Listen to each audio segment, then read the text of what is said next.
Hello everyone, welcome back to my channel again. Today I'm going to do a tutorial on how to use ChatGPT. As most of you already know, ChatGPT has been a dominating AI chatbot around the world. They have very capable models to help us to accomplish daily tasks, either for study, for life, for research, and so on. Although they have some fundamental defects like hallucination, imperfection of output, and so on, I still think it's very useful for us to understand how to use it to boost our productivity. Now we take a look at the ChatGPT 4.0 model first. As we progress, I'm going to introduce you to other models, but this one is the most direct, and it is now the default model that you are going to engage after logging to ChatGPT. Case number one, simple question and answering. So let's ask who is Tom Hanks? And the chatbot will give us the reply on who he is. Of course, this is based on the ChatGPT training data. And if you stop here, you have a great chance that some of the information is not accurate. So if you want to further increase the reliability of the response of the Q&A, you can go ask cross-check on the internet. This is one way to make sure that the response will have a more robust proof. So as you can see here, ChatGPT already did additional search on Bing, Wikipedia, and other websites, and eventually give you this response. And you can see also here are citations where you can go directly to the source of the information. It will make the results more reliable. Case number two, if we go on with this question, let's see, can you summarize some statistics about Tom Hanks in his career? Cite sources. And we can see now we are going into another step to understand the statistics about this person's career, and also we can see some numbers here. So this could be a quick dive into the data analytics about a specific topic. As you can see, if you ask questions with additional requirements to cross-check or to show the sources, to cite sources, you are going to get more robust response. Case number three, let's see if we can transfer this textual information into statistical table. Okay, let's try it. Please provide statistical table for the stats you gathered. And you can see now ChatGPT is running the code in its own environment to analyze the relevant information and put inside.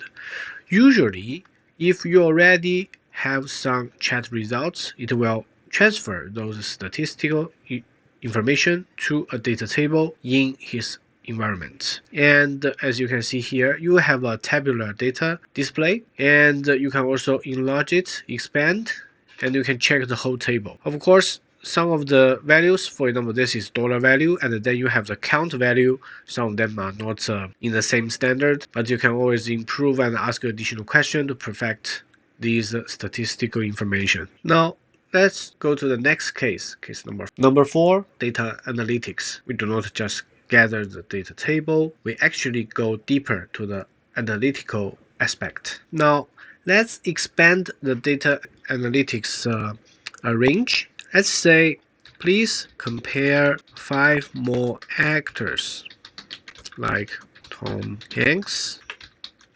Gather the similar stats, separate in dollar value data and count data, show comparison in graph. As you can see now, ChatGPT has gathered several names like Leonardo DiCaprio, Denzel Washington, Brad Pitt, Robert Downey Jr., Johnny Depp. Okay, so it now gathered the relevant information from a reliable source. This is because I already asked it several times to cite the sources, so now in the new response, I do not need to specify it. But if you see that it is not citing sources, you can always ask it to do so. As you can see now, we have the information gathered. Now it is starting to compiling the information gathered.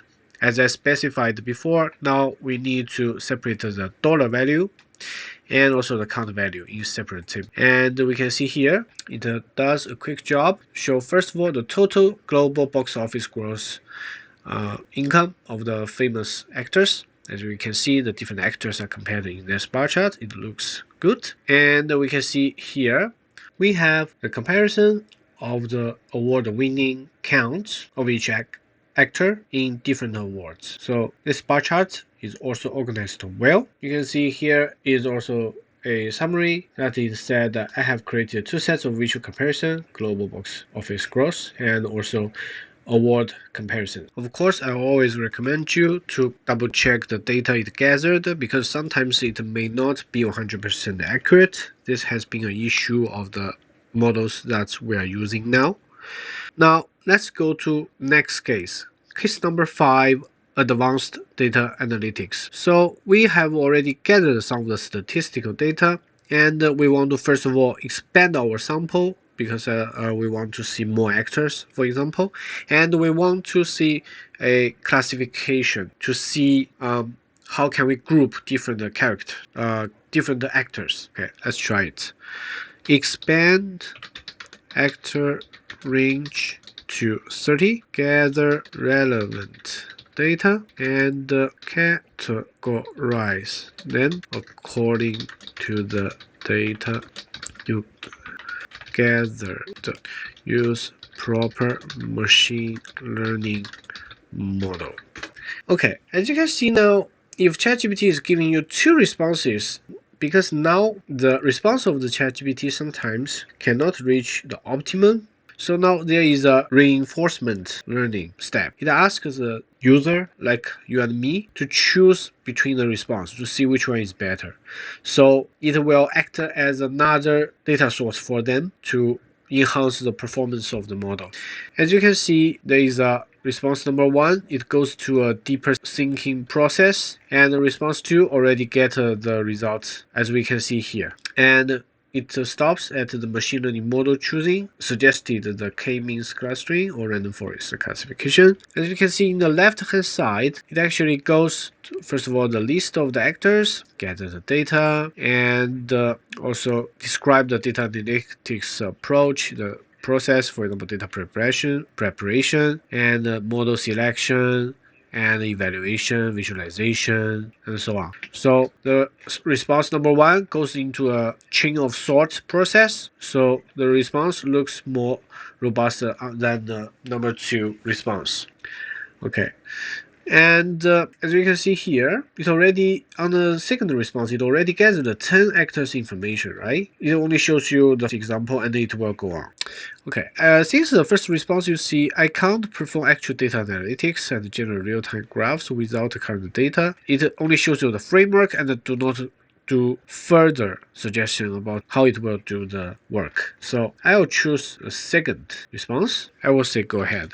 And you can see now it starts to write code to analyze the data. As we can see here, the only problem is that it only gathered 10 actors data, reading the data frame and normalize the data. This looks good. It's a very common approach in data analytics. And apply the k-means clustering. And you can see it uses these statistics, box office gross income, academic awards, Golden Globe awards, Emmy awards count. And we can see we have this cluster chart, shows a different cluster of the actors. As we can see, it actually separated into 3 clusters. Cluster 0 with moderate box office performance and a combination of awards. And these are the actors included. Then cluster 1 with high box office growth but relatively fewer awards, looks accurate.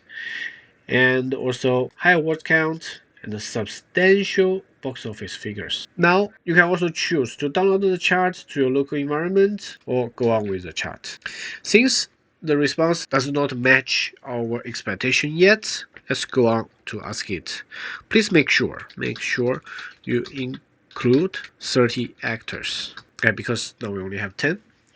So it starts to describe you first what it is going to do, gather data, process, and rerun k-means clustering. And here we see more actors are joining in the analytics process. Let's do a brief count here. We have 5 columns here. 5, 1, 2, 3, 4, 5, 6. Yeah, we have 30 actors. We also have the table, but as you can see, since some of the data is not available, so when you do the analytics, you will have the error. And it starts to resolve this issue to correct this error. Yeah. So now it suggests to replace the missing value with mean or median. Okay, let's see what it has done here. It actually choose the median value to the not available data. Makes sense. Of course, you can also ask it to choose 0 to substitute the NA value. Now, let's see. Okay, the data looks okay now, and we go to see the different results. We have the cluster chart. As you can see here, the actors are clustered into 3 categories. And we also have the detailed table here. It looks good. Of course, you can also download it to do further analysis. Okay, so in this case, we expand our dataset. We apply a machine learning algorithm to categorize the data. Case number 6. Now, let's summarize the information we gathered and analyzed above. Now, let's say write a summary report on the analytical results as a hypothetical data analyst called Tom. As you can see, it now drafts the summary report of the data analytics we have just done. It describes the approach, detailed steps, and the results and observations. And it also gives you the conclusion here and the recommendation. I always see this part of recommendations very valuable to give us insight to do further analysis and to see how the large language model has improved over time. Now let's take a look at case number 7. In case number 7, I'm going to ask the model to draft an email to send the information to the boss and to schedule an appointment to discuss it. So let's see. Please draft an email to send above results to the analytical team boss called Tim and schedule an appointment to discuss the analysis tomorrow 2 p.m. Now it starts to draft the email. I really like the function to draft the email because it saves your time. You just need to proofread and to modify the email, then you can send it. You can see here for the appointment, it actually added this as a text message to send in the email, and in general it looks good. Now let's go to case number 8. We ask for additional task. So I will ask it, please update my Google Calendar for the appointment mentioned. So this will go beyond its capability because it does not have the link with my Google Calendar. The model will instruct me how to add the appointment to my Google Calendar.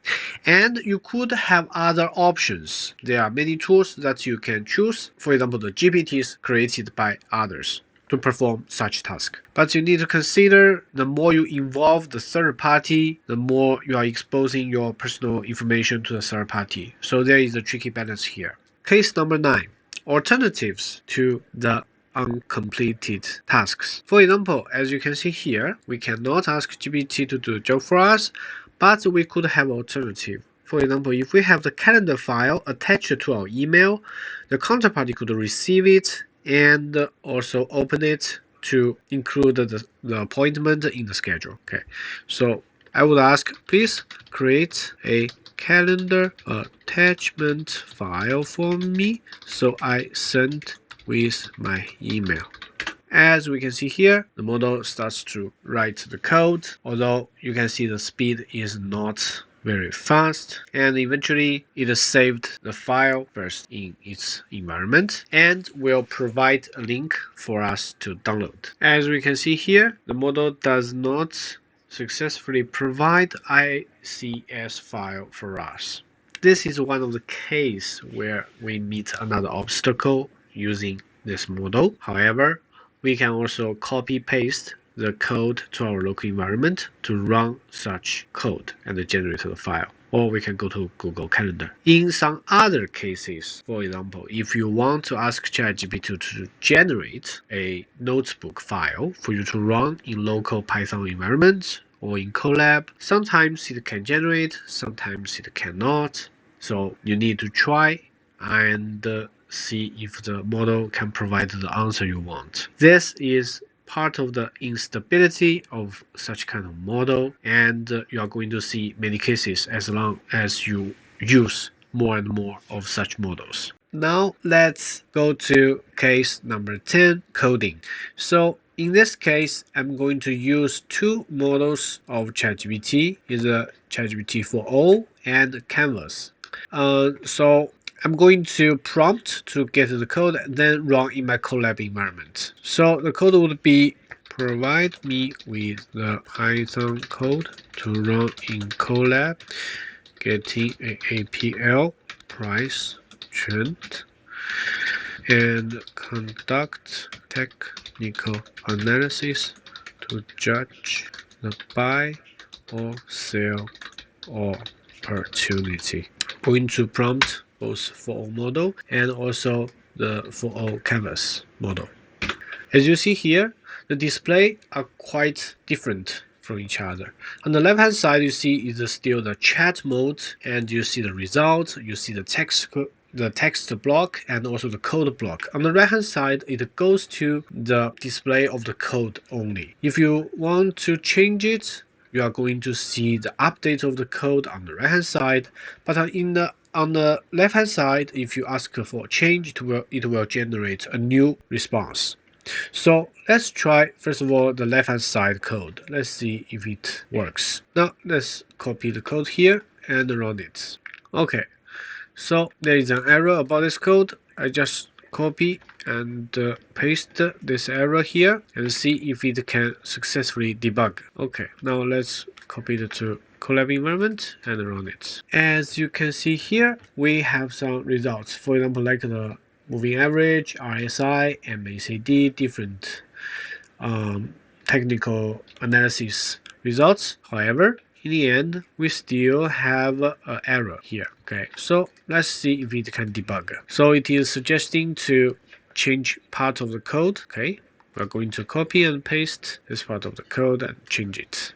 Let's run it. Okay, there is still one error left.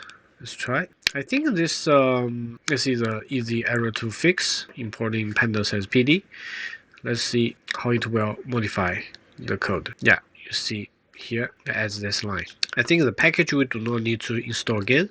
Let's just copy the rest of the code and run it. Let's copy and do here to a new code block. Let's run it. Okay, let's see. We have some results, right? We have some results about the stock price, analytical signals, the basic data I mean. But to judge the signal, it cannot give us answer, right? So in this case, it's not debugging the error. We do not have any bug to copy and paste, but we can describe the issue here.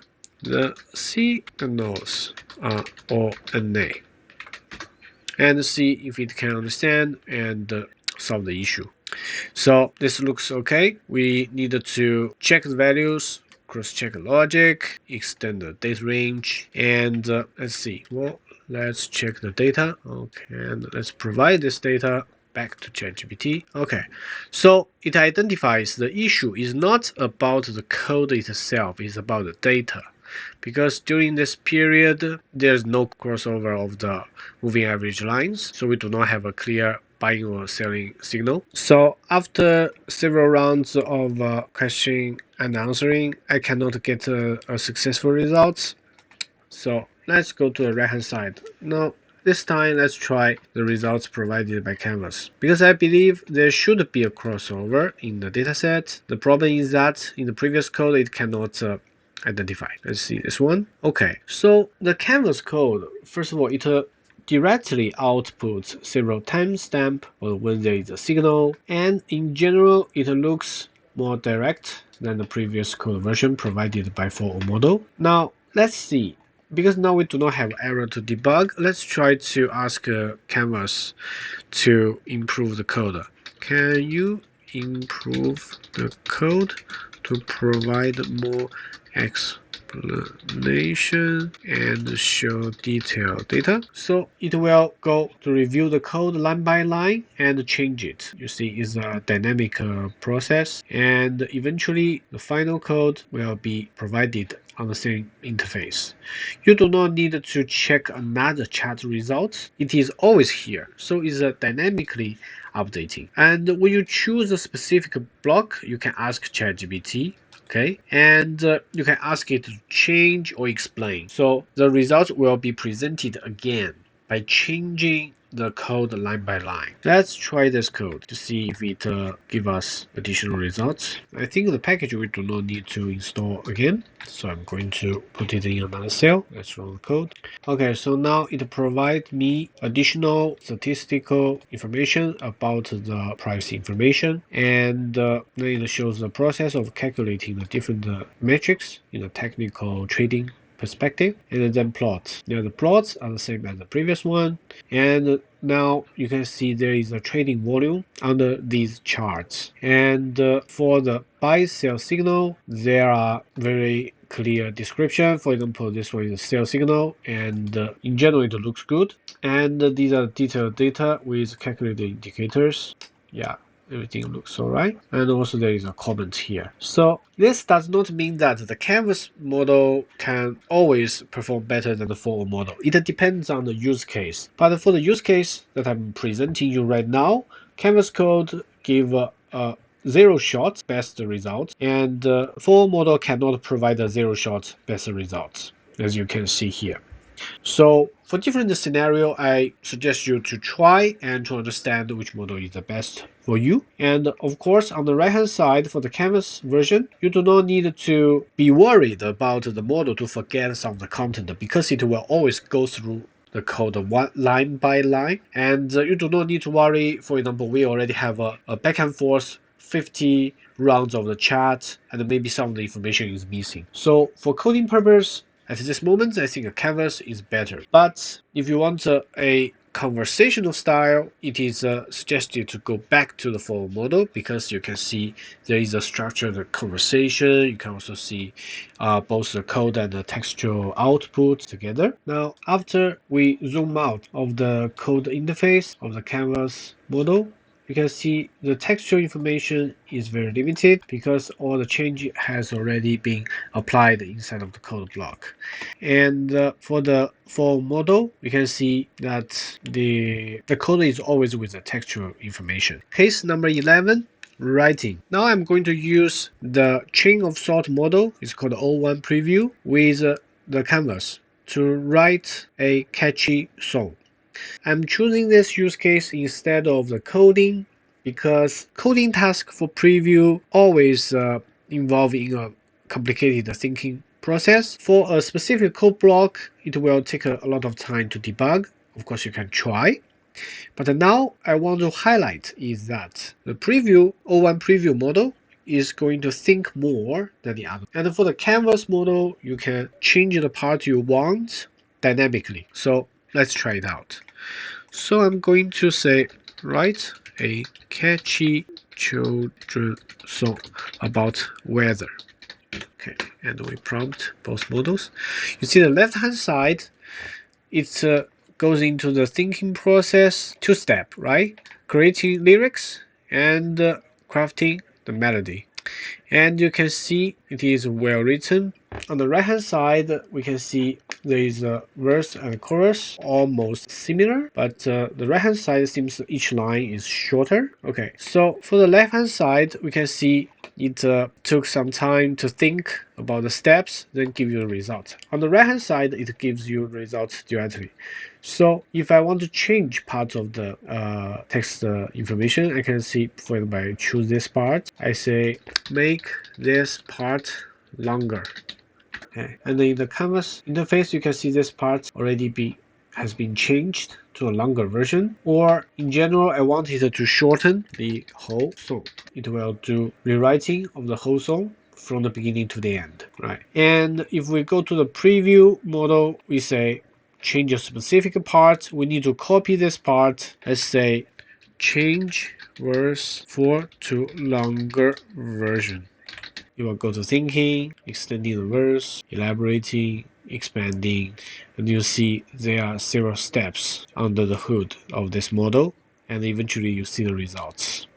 And you can see verse 4 was rewritten in a longer version. So let's see, make the song shorter. Yeah, then we have the shorter version. So this is a very simple task for both models. But if you want to do a project, my suggestion is that you can use preview model to give you a structure of your project, either to design an application or design a website and so on. But for the canvas, you will use it for like a coding, like a creative writing is more convenient. Since if we go to the detailed example of preview to build a project, it will involve a lot of detailed steps.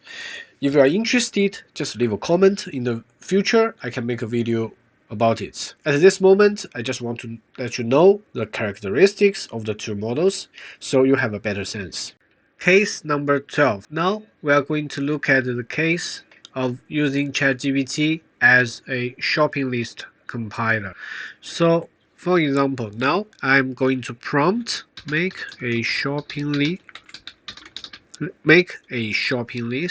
of 1 kilo eggplant, 1 kilo rice, 1 kilo beef, 2 kilo apple, 10 kilo oil, 0.5 kilo bread with emoji. Let's prompt both the mini model and the full model. The reason I'm showing you these two models is that the mini model is a smaller model with a faster response, but the full model is the flagship model for ChatGPT at this moment.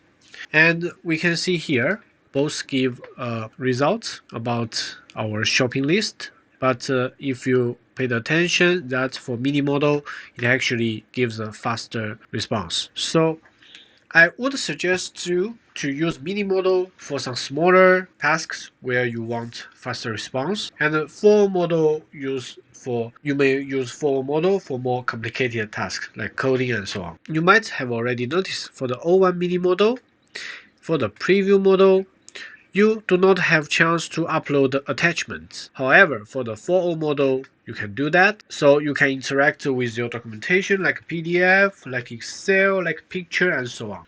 So you need to know that each model have different characteristic. You may interact with your chat information with different files, and the way you interact with the chat result, like a canvas and the 4.0, are quite different. And considering speed, the O1 preview model, the O1 small model, and the 4.0 model are all different.